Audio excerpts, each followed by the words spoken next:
Happy Friday, Denver, in this very hot, very beautiful week in the Mile High City and Mile High Life. That is our network. That is our city. Our song is Happy Friday by the Fricashinas. Crawling across your screen right now. It is the best song by the best band. I am the best host, John Ekstrom, coming at you here from the Discussion Combustion Studios. Joining me is Kevin Batstone. Happy Friday, Denver, and fire up your race engines. It's the Mile High Nationals. I'm so excited. Come out to Bandamere tonight, and all weekend I'll be there. You can see Kevin at the racetrack. You can see Art all over town because he is the man to my left. Where will you find him? Who knows? It's Arthur Raw.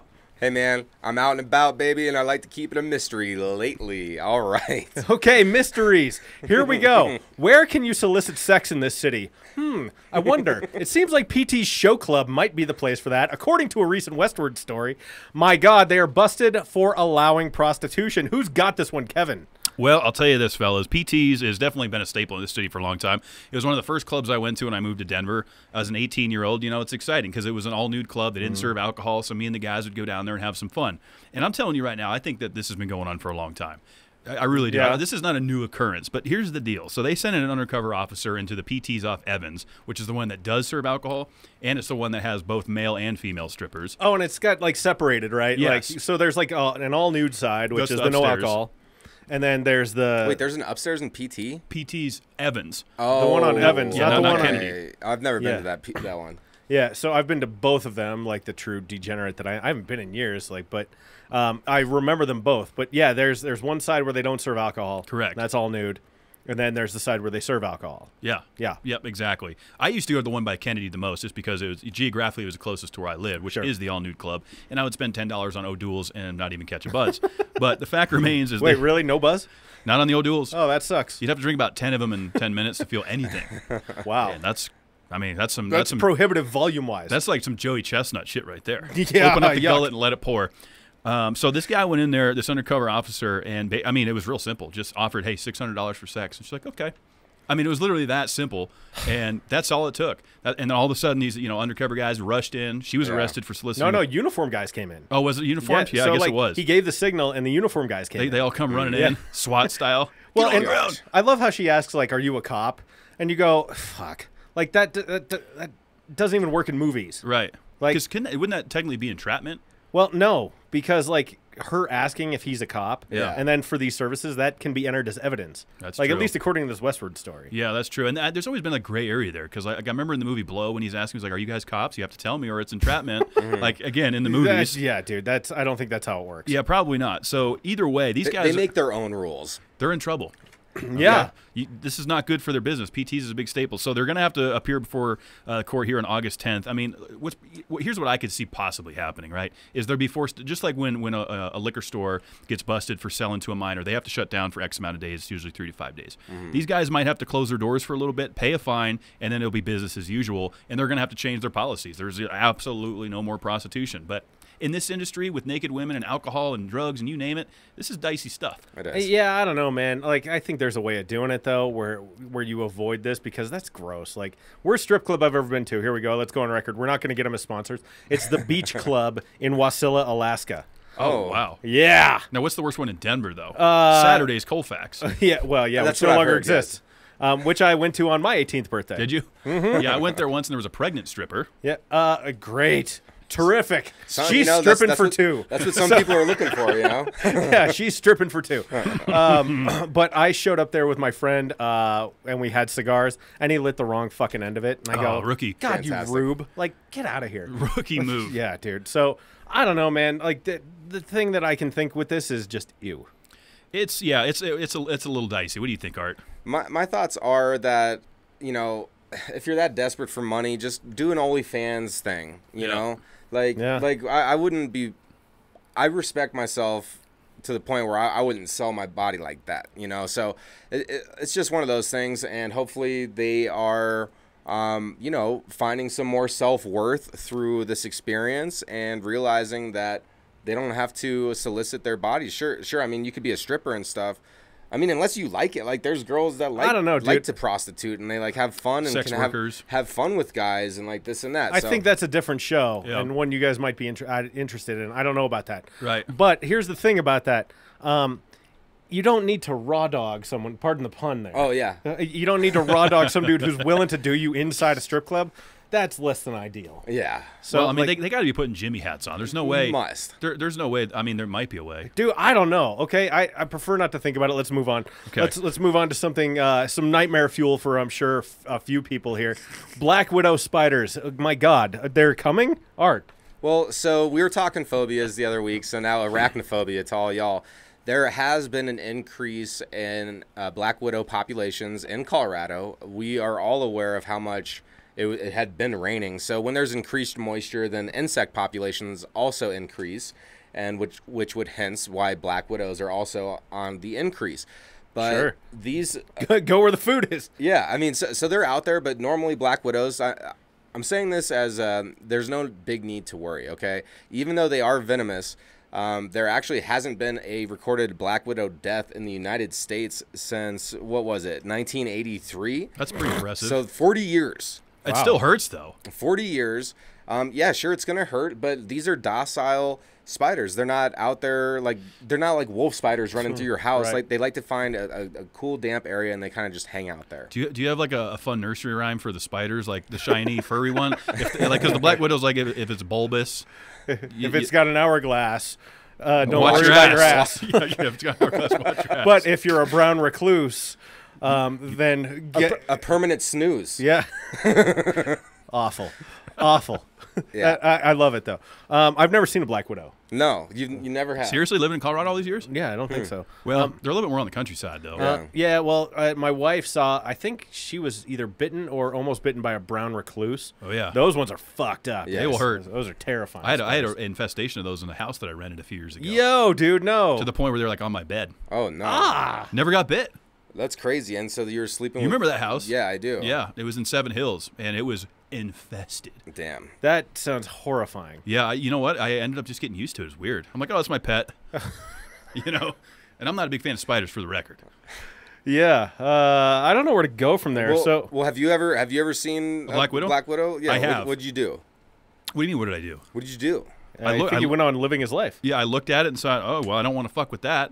Really? Yeah, I didn't kill it. So so that's where I was kind of going with it. That was where I was going with it. You've killed a Black Widow, I'm assuming? I've killed plenty of Black Widow, and I know people are probably gonna hate on me a little bit for that, but that's just how I grew up. That's what my papa taught me. We want to protect all of us here and the dogs and all the burrows and stuff. And so if you see Black Widows, you know what? I'll bet Agent Romanov had it coming. Yeah, she is feisty, and she has. I wish I had more there. Yeah. Well, you're a comic book guy. I was trying to put one down the center of the plate for you.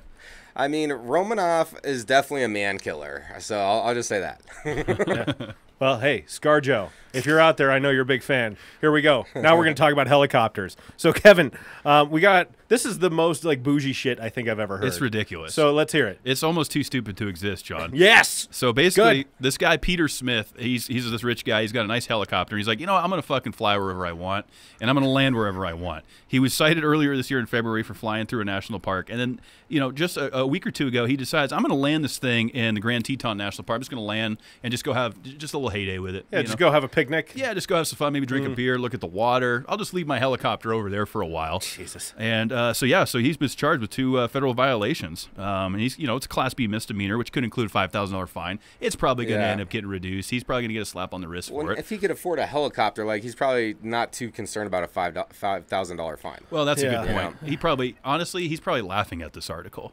Probably. I mean, it's just, I thought it was too stupid to exist, John. It had to come into Happy Friday. Well, so, okay. Speaking of the Grand Tetons and flying into them, if you've ever flown into the Jackson Hole Airport, it is literally my favorite airport runway of all time. And by the way, there's no second place for this prize here, right? I don't have a second favorite airport runway.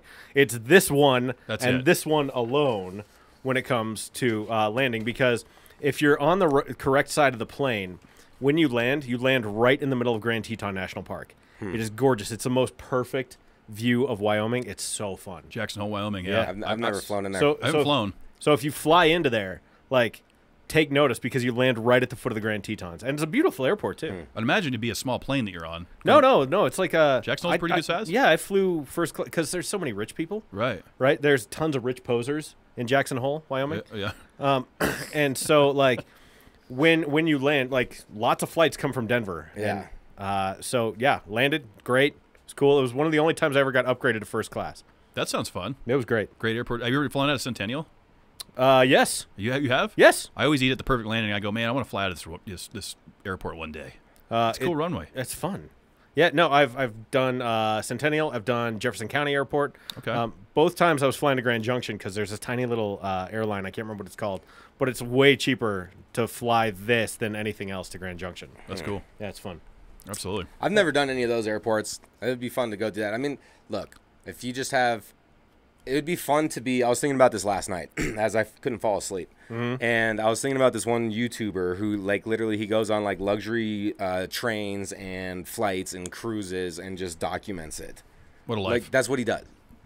That'd be fun. You know, it's funny. Eventually, like you got to wonder what he does to unwind because he's like on the clock while he's doing that. True. That's a good point. And eventually, it's like, oh god, like I got to unwind with some spreadsheets or something. Yeah. You know? All this fucking luxury travel is just burning me out. Like work. Yeah. Right? Another yacht to get on. Yeah, Jesus Christ. I gotta upload this picture. Damn it. Yeah, Instagram of me on this plane drinking this champagne. Fuck my life, right? So, summer jobs. Speaking of work here, there was a great article in the Colorado Sun this week about how fewer teens in the Colorado workforce are actually engaged in work right now, and there's a bunch of reasons for that. Some of it has to do with minimum wage increases. Some of it has to do with companies trying to find longer-term workers. Some of it has to do with teens just not engaging in the workforce that much anymore. And so, like, I think of lifeguarding, I think of camp counselors, you know, fast food workers, all that kind of shit, right? And I thought back on my very first job. Mine's weird, though. I worked in the bindery of a printing company. The bindery? Yeah, the bindery. I know it doesn't sound real. So it's like the binding of a book. Yeah, so kind of, yeah, except we did like brochures and like magazines. So like picture Playboy, right? We've all held a Playboy. You know how it's got that like raised spine? Yeah. That's called a perfect bind. And then we had a saddle stitcher. And so it's not stapled, but it's stitched through the middle. That's like Time Magazine or Entertainment Weekly or whatever, right? So we had those two binders, and then we had a folder. We had all sorts of shit. I worked in this. It was factory work, dude. I'm 16 years old. I'm working in a factory for like $6.50 an hour and working 2 to midnight 4 days a week. Wow. It was a real fucking job, dude. 40 hours a week. And you said you were 16? Yeah. Wow. It was intense, man. That was my very first job. Wow. And welcome to reality type of shit, right? Dude, so my supervisor says to me, he goes, that kid's dad is really smart because you're never, ever going to drop out of school, are you?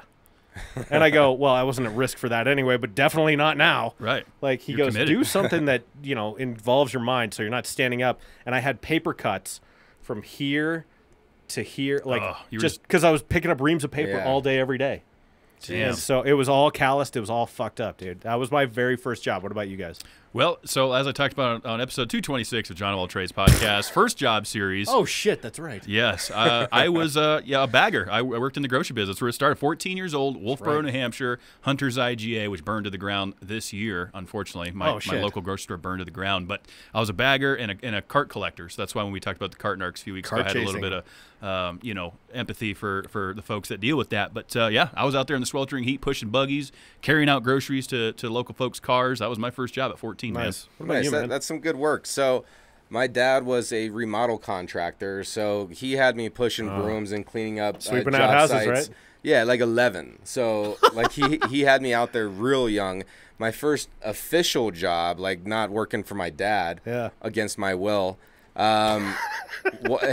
Son, you don't have to go to the job site. You get to go to the job site. Oh, thanks. I don't want to go. You don't have to want to. You get to. That's like what you I always. I can totally picture Captain saying that. Always, dude, that's some Jedi mind trick shit. I hated that shit.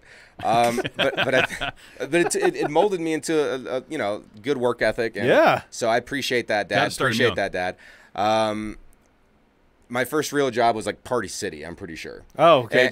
And it was with a bunch of my other friends, and I got a job there because they had a job there, and we fucked off a lot and did some stupid ass shit. So I'm pretty sure that was my first job. Oh, dude, I worked City of Golden when I was 18 after my senior year of high school with all my friends. We should have been fired every single day we worked there.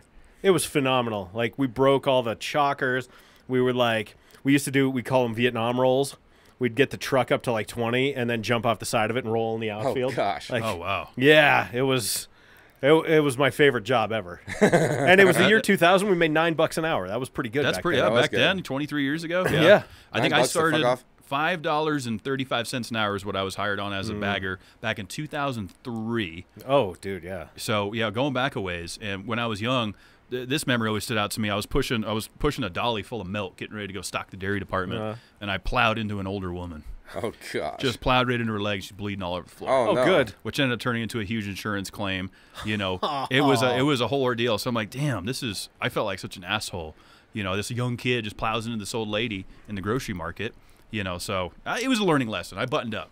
What was she buying? Summer fare? Was she buying good food in the summer? Art? I think this goes into our next segment. Very, very well done, MC of the evening, of the episode. So it's summer, it's hot. Look, there's good winter foods. What are chili? Yeah, in the winter. What are your favorite top 3 summer foods? Let's start with Kev. Well, so you know me, I love smoking meats. It's Traeger season. I mean, not that I can't use my Traeger in the wintertime, but it's smoking season. It's grilling season. You're hanging out with your buddies. Yeah, you're out back. You know, I gotta lean towards the barbecue side. Brisket, ribs, hot dogs, burgers, just your typical summer foods. You know, water. You gotta have the watermelon to go with it. You gotta have the corn on the cob. You ever grill the watermelon? I have grilled watermelon. How is that? I haven't had that. I haven't had it either. I hear it's great. It's different. It's I heard it becomes like savory. It's not bad. It's not bad. Well, typically when you grill it, you put like a rub on it that you would put on, so it gives it a little bit of that saltiness to it. Sure. But it's actually pretty good. And now you gave me an idea. I might do that this weekend. Oh, tight. All right. So my top 3. It's funny you asked for 3. I don't. I think I gave you more than 3. You did say 3. Number 1 is popsicles, dude. Ooh, like just having a fucking popsicle in the summer is so satisfying. Or an ice cream. Yeah. Ice cream is you know, a lot of times through the year, but popsicles are very summer specific. Are you doing like the dreamsicle or like what kind of popsicle? All of the above, man. Yeah, Bomb pops, okay. fudgesicles. Oh yeah. It doesn't matter. Just Bomb pops. give me a fucking popsicle. My kids ask for a popsicle every time I pick them up from camp, and I'm like, yeah, dude. Get dad one too. Like get dad one too. I got a taste in the summer for shitty hamburgers. Okay. Like, you know, like I don't need a gourmet burger. Just throw one on your fucking Weber. Yep. And maybe it tastes a little like lighter fluid, and maybe that's not a detriment, right? Like who cares? I love lighter fluid burgers. Like I ate so many of them during college when we were tailgating. And the last one, this one, I'm gonna go off kilter here. I like sushi best in the summer. Oh, really? Oh, shut up! I was gonna say sushi. Really? That was one of mine dude. too. I'm not a sushi guy. No, see, and sushi in the summer is great because like it's chilled and it's a little more refreshing, and it's like like I want to have dinner, but I don't want to feel disgusting, and I don't want to start sweating again. Yes. Right. Yeah, and So- like and it's the refreshing, the cool. Yeah. You know, that's what I'm after. What's your sushi jam? Do you like rolls or do you like sashimi or do you like nigiri? So I'm very plain Jane vanilla when it comes to sushi. Like I always want a California roll. Oh, sure. And then like the salmon roll, and then maybe one fancy roll. Okay. You know, So- that's usually how I'll do it. And sashimi's really good. I like the white tunas and stuff like that. It's really Sashimi's good. fine. I like nigiri though. I like getting a strip of the fish on top of the rice. Oh, is that what nigiri? That's nigiri. Okay. Yeah. So sashimi is just the fish by itself. You pick it up with some But chopsticks. nigiri, don't you feel like there's too much rice? No, sometimes? well, yeah, depending on where you go. Where we go, the ratio is very good. Okay. Yeah. So I'm down. What about you? Well, I mean, look. I took one. Sorry. No, I'll give it a plug. The Bumblebee roll at Sushi Harbor off of 8th in Colorado. Check that out. But other favorite summer foods, I mean, yeah, barbecue. You can't go wrong with that. And then, it's just, I don't know, man. I love the ice water even more during the summer. That's that's what I have to go with. Is Ice really water? Tall glass of really ice water? I cold get it, man. Fucking water. Like that's what I want Dude, bad. you come in when you're Iced sweaty. iced coffees in the summer, Yeah, please. not my thing. I love it. Yeah, I don't really drink coffee. As you guys might know about me, I don't have a hard time going up. I got a hard time coming down. Right. So caffeine not really my thing. Yeah, I've gotten away from it. So I mean, iced coffees they taste good. I just don't like the caffeine. Yeah. All right. Let's move on here. Colorado is now the home of the 2023 Gerber Baby. Thank God. Finally, the crown is back home. At long last. Art, tell us more about it. I mean, baby Madison, which they call Maddie. Probably a her, man. Congratulations, okay? Bringing it to Colorado. I think it's cool. I think Gerber Baby's fun. But this whole article really just kind of made me think of parents entering their kids into like pageants and these beauty contests, things of that nature. And so I'm not a father. I know you're the only father of the group, John. Am I? Yeah. So it's just like how do you feel about basically using, like, you're kind of like putting your kid into this position, but then also, if they grow up being a model and they have success with that, then they could like live a different type of life that they wouldn't have lived otherwise. So like I'm kind of on the fence about how I feel about the whole thing. But that's a fucking lottery ticket. Yeah. Like literally, that's a fucking lottery ticket. If you do that, in general, I find the whole thing just disgusting. Parents entering their kids in pageants and stuff and modeling. One of the biggest gifts that humanity has underestimated until now is anonymity. And the fact, like, this child is basically being entered into this against their will. Yeah, they have no agency in the decision. Yeah, they don't know. The type of person who is willing to do this, generally not that well adjusted, right? Generally not someone who is like, oh, you know what? We can do this for healthy reasons. You go, I don't think so. Yeah. And that's that's to say nothing of this family. I know nothing about this family. I'm not casting aspersions on anyone specifically here. But in general, what you hear about parents who push their kids into a life of fame and show business, not great, Bob. Yeah, I would have to tend to agree. I mean, obviously, congrats to Maddie and the family for winning that. It's kind of a cool thing. I've heard of. It's fun. I had some friends back in New Hampshire. I think it's charming, like overall. Yeah, but I think it can lead to some unsettling things. Yeah, I agree. I mean, childhood modeling and stuff like these beauty pageants. What was that gal that little gal? Honey Boo Boo. Well, Honey Boo Boo was one, but I share a birthday with her, by the way. Here comes Honey Boo Boo. Yeah, look at me. Me and Honey Boo Boo. We've always been like this. What a shit show that was. I never got into it. I don't like shows like that. Me either. It's trash. Fucking toddlers and tiaras, man. Fuck that show with a rake. What was the name of that gal from Boulder that got JonBenet Ramsey? JonBenet Ramsey. You should be 16 before you can put on makeup. 16 before you put on makeup? Yes. I think there's a lot of young gals that would disagree with that. Yeah, but that's a weird hill to die on for art. I like it. 16 to put makeup on? Yeah, I mean, fine. I mean, look, if you could go buy it yourself, all right, that's another thing. You bought it yourself, go right ahead. All right, fair enough. That's how I It's feel. an interesting take. Yeah, I ain't mad at it. Yeah, it is what it is. But yeah, I mean, I don't know, man. This whole Gerber Baby thing, I don't really pay much attention to it because, well, for one, I'm not a dad, allegedly. Well, as far as you know. Yeah. I mean, not to cast aspersions on you, Kevin. Yes. But as You'd far be a as you great know, father, Kevin. Thank you. I appreciate that. Not going to happen. I am a father. Yep. I don't pay attention to this shit. My kids haven't eaten Gerber stuff in a while. Did you ever feed your kids Gerber? Yeah. I mean, it's kind of ubiquitous. It's kind of unavoidable, right? Yeah. Dominates the market for baby food. Yeah, in a lot of ways. Once you get past formula, which is dominated by Enfamil and Similac, and you just pick one of those. This is all scintillating content, by the way. I'm so happy we're talking baby formula here. This is so good. This is why you tune into Happy Friday. You get the juice. For great shit. Yeah. Like discussions about Gerber and Similac and Enfamil and baby models. All right, fuck it. We're moving on to sports. So in the Rockies highlight of the year here, literally, this is going to be the Rockies highlight of the year. I'm calling it right now. The Rockies are going to lose 100 games this year. Elias Diaz hit the go-ahead home run in the 8th inning of the All-Star game. The National League won for the first time in 9 years. I was watching the game live, and I said to Kristen, look, our Rockies guy is up. And she goes, who is it? And I go, Elias Diaz. And she goes, who is that? And I go, it's our catcher. She goes, okay. And he hits that home run, and I go, fucking A, like, look at this. And they ended up winning the game by his home run. Like, pitcher held on in the 9th.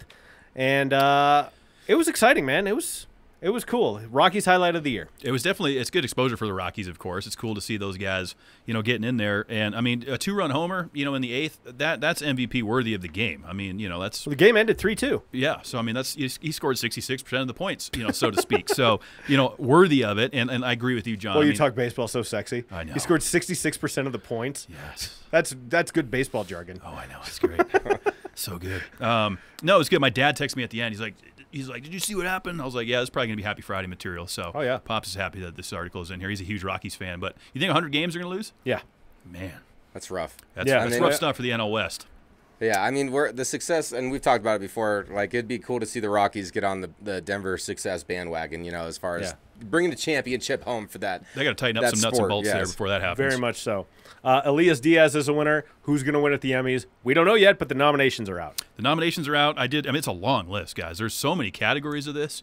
You know, when you look at all the things that are up for Emmys, and of course this comes during the writer's strike, which is going to make this kind of interesting because, I mean, is the writer's strike going to end before the Emmys? We don't know. But can they even write a show? Yeah. Because, like, one of the categories is Best Awards Show. Yeah. And so, like, and that's written usually by comedians who are members of the WGA. Right. So it's kind of interesting. I think it's going to be interesting this year. I read through the list, and so, I mean, I recognize some of the show titles. I recognize, obviously, some of the actors that were up for it. But the only thing that stood out to me that was up for an award was the show Dahmer, which we talked about a lot last year when that came out. And, you know, I think his name's Evan Peters that played that role. Absolutely phenomenal acting. I know Art got sick of me talking about that show last year, but that was the only show I recognized on the list that I feel was worthy just because of how real that show felt. I know a lot of people, you know, aren't happy about that in the Milwaukee area, but it was well done program. Milwaukee, Algonquin for the good land. Milwaukee. Yeah. What do you think, John? My very first note you stepped on unintentionally. It is there are too many fucking categories. Like, you read through these and you go, God damn it. Like, how? There's so many. There's too fucking many. TV to me has become like homework. Yeah. Like, because people will ask you, like, are you watching this show? Are you watching this show?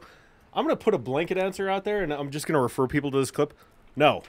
Like, I'm not watching your show. I'm sorry. I'll grab a little MP4 and send it to you so you could just send this as a gift. Use it for future reference. Yeah, like, people will text me. It's like, are you watching No. this show? And I'm just like, no. Let's just make a gif of John saying no.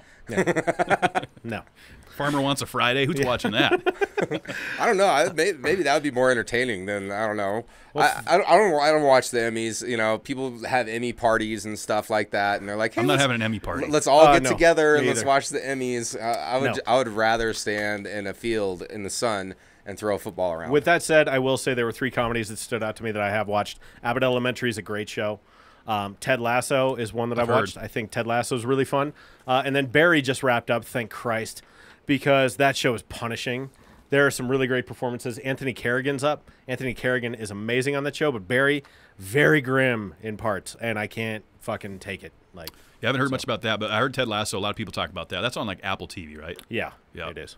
So if you have, I can't remember. My wife has something where we get Apple TV for free. Christ, I can't remember. I watched the morning show on Apple TV. That was actually a pretty good program. I heard with it Reese was. Witherspoon and Jennifer Aniston. Very dark. Isn't Steve Carell in it too? Steve Carell is in it. Yeah. It's a very dark show, but it kind of shows you like the insights into what it looks like behind the scenes on a new show. Yeah. And I've dealt with that before. It's fucking weird. It is. Okay. We saved this for the end. You've already heard about this plenty, but we'll put our own little take on it. Taylor Swift is in town. Have you guys heard that? T-Swizzle? Tay-Tay. Yeah, finally. Wow, It's she's here? not like there's people lined up around the block around fucking Empower Field already. But that's crazy. RTD's adding trains. What else? They're encouraging tailgaters not to hang out and just listen from the parking lot. Which they're going to be The problem is they wrote about this, and I go, oh, that's kind of brilliant. It is. It's going to Like bring they tailgaters. incepted the idea into too many people. It's like, hey, please don't come tailgate. And it's they like, will. Oh, shit, no, that's a great idea. Yeah. Because I'm now I gonna can go hear the tailgate. tunes. Yes. Like I can hear some. I can't see it, but I can hear it. Yeah, there's going to be some tailgaters. Yeah. I just can't believe how massive this tour is. I mean, I was reading an article this morning about how she is on pace to be the most grossing tour of all time in any music of any genre in the world. Well, I mean, she's epic, and like She is. not only with her own music, which we're going to talk about shortly, but also being a songwriter as well. God, she dude. writes songs for a lot of different artists. She's and killer. And I didn't even know until I started doing some research, and I'm like, wow, she actually wrote a lot of these other badass. songs that artists are famous for. She's a fucking genius, dude. She is. And if you find someone who's like, nah, I fucking hate Taylor Swift, they are boring and just needlessly contrarian. They're just hating to hate. Yeah, they're just hating. like they're trying to have a hot take. Yeah. Like, and so because there's a Taylor Swift song for everyone. Yeah. Literally, you will find one that just speaks to you. Sure. And She's so got great music. Let's close this segment with I have my top 5, and I want to see if any of us overlap. Okay. Well, I'm sure we will. Who wants to go first? I'll go first. All right. Okay, you So go, Kev. when Taylor Swift first came out, like, and she was getting big, she was a little more country then. So, you know, back when I was like in the mainstream country, which was a little bit more on my radar. And so this is probably gonna be the most teeny bopper song that you'll ever hear me admit to liking. The song "You Belong with Me." Oh yeah, which is a great one. It was just so catchy, and like the lyrics were kind of relatable. Yeah. You know, so that one definitely stood out. And then I love that she did a song about Tim McGraw called McGraw. You know, again, kind of pig. I liked her more in a little bit more in the country records. Yeah. See, I go the other way. Yeah, you like the newer as stuff well. So I'm kind of with you, John. Yeah. So since you have 5, I got 3. Let me put these let's 3 hear 'em. out there and then see if they overlap. Yeah. So I got Ready for It. Okay, that's not on my list. Are you ready for it? That Good one's song. fun. It And then Trouble.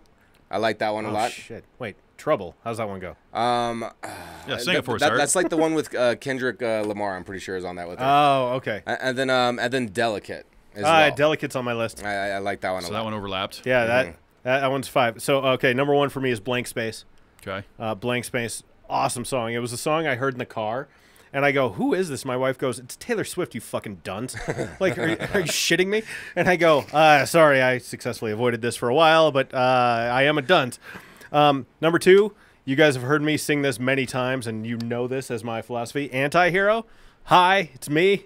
I'm the problem. It's course. me. I know when that first came out, you're like, "This is me." Like, I'm getting the shirt. Completely embodied, John. Yeah, that's me. I create plenty of my own problems. Number 3 is You Need to Calm Down.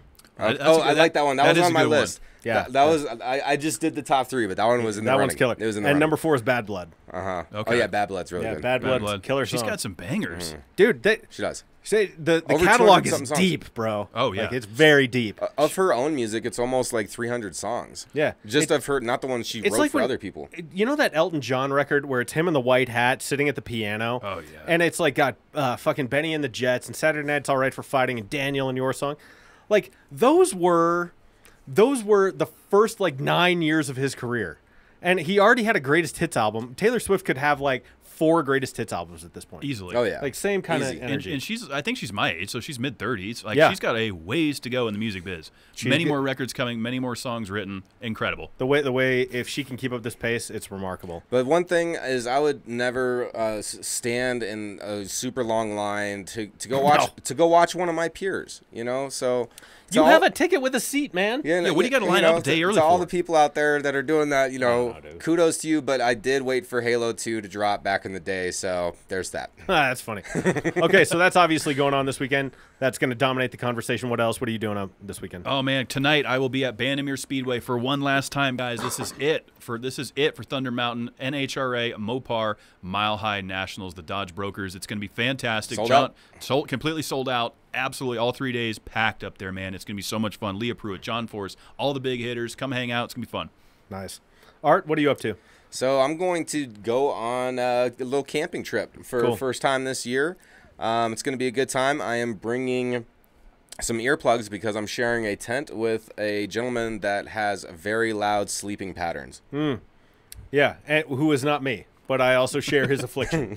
So, Well, you guys are going camping? no, I'll be up in Copper Mountain. John doesn't know yet, but No, I'll be up in Copper Mountain. My wife's riding in the Courage Classic. Her company is sponsoring it. That's going to be fun. So that's cool. We're going to be around Vail, Keystone, all those places. But go to denver.org for a ton of cool stuff. Some of these things that caught my eye. Gogol Bordello is an awesome fucking band. They're like gypsy punk. They're playing tonight at the Ogden. U.S. Air Guitar National Finals are tomorrow at the Bluebird. Epic. My pal Gogo Germain is one of the judges there. That's going to be cool. Cirque du Soleil Kuza kicks off here at Ball Arena. But go to denver.org. There will be a link down there in the show notes. And as long as you are there, click all those links. Hit them all. The Fricashinas are down there. They do our theme song, Mile High Life, where you get all the best pods in Denver. That's there. Happy Friday Den on social. That's Facebook, Twitter, and Instagram. HappyFridayDenver@gmail.com. Send us segment ideas. Send us whatever you'd like us to talk about. We'd be happy to do it. It is my pleasure to bring this show to you with Kevin and Art. We will catch you next time. And until then, hit it, Justin. It's Friday. Happy Friday. It's Friday. Happy Friday. It's Friday. Happy Friday. It's Friday. Happy Friday.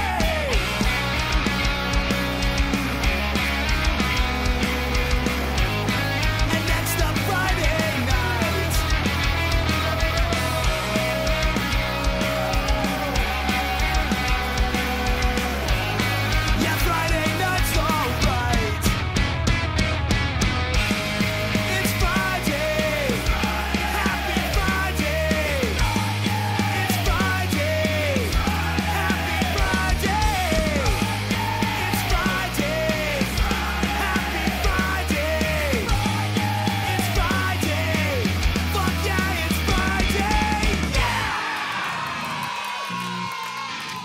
Yeah, Friday!